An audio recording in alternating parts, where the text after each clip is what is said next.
Perekonomian Indonesia sedang melaju.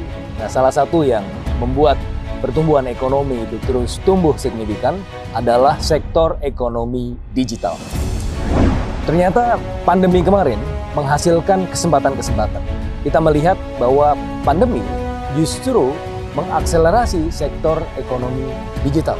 Kalau kita lihat KRIS, sistem pembayaran berbasis QR, menurut data dari Bank Indonesia, itu sudah hampir 20 juta user yang menggunakan. Dan artinya, aktivitas transaksi justru akan meningkat signifikan. Seberapa jauh terobosan pemerintah Indonesia dapat mewujudkan ekonomi digital?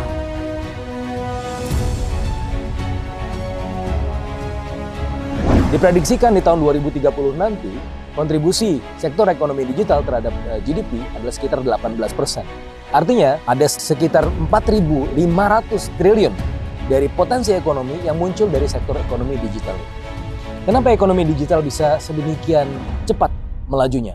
Selain karena memang efek pandemi, tapi juga ada dorongan dari pemerintah untuk mengakselerasi sektor tersebut. Dan mulai dari saat pandemi lah, kemudian kesempatan-kesempatan itu digunakan dan pemerintah mulai mengembangkan infrastruktur-infrastruktur yang berbasis ekonomi digital untuk kemudian memajukan ekonomi lokal. Ekosistem seperti apa yang pemerintah lakukan mendukung percepatan digitalisasi ekonomi? Dan oleh karenanya, pemerintah selain memajukan ekonomi digital sebagai langkah untuk menyerap tenaga kerja yang jauh lebih banyak, juga melakukan langkah-langkah lain untuk bisa menjaga supaya sektor-sektor yang lain terdisplace itu tidak benar-benar terhempas.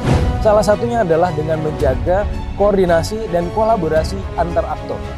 4 yang kelihatan atau 4 yang menjadi tujuan utama, yaitu pemerintah sendiri sebagai enabler, yang kedua adalah masyarakat komunitasnya, yang ketiga adalah kampus atau universitas, dan yang keempat adalah industrinya. Mereka semua masuk bersatu, entangled, berkelindan dalam satu konsep yang disebut sebagai quadruple helix ecosystem. Oleh karenanya, kita melihat bahwa kata kuncinya untuk bisa memanfaatkan ekonomi digital ini adalah kolaborasi. Dan kolaborasi itu membutuhkan kerjasama semua aspek dan variabel yang mendukung pertumbuhan ekonomi bangsa.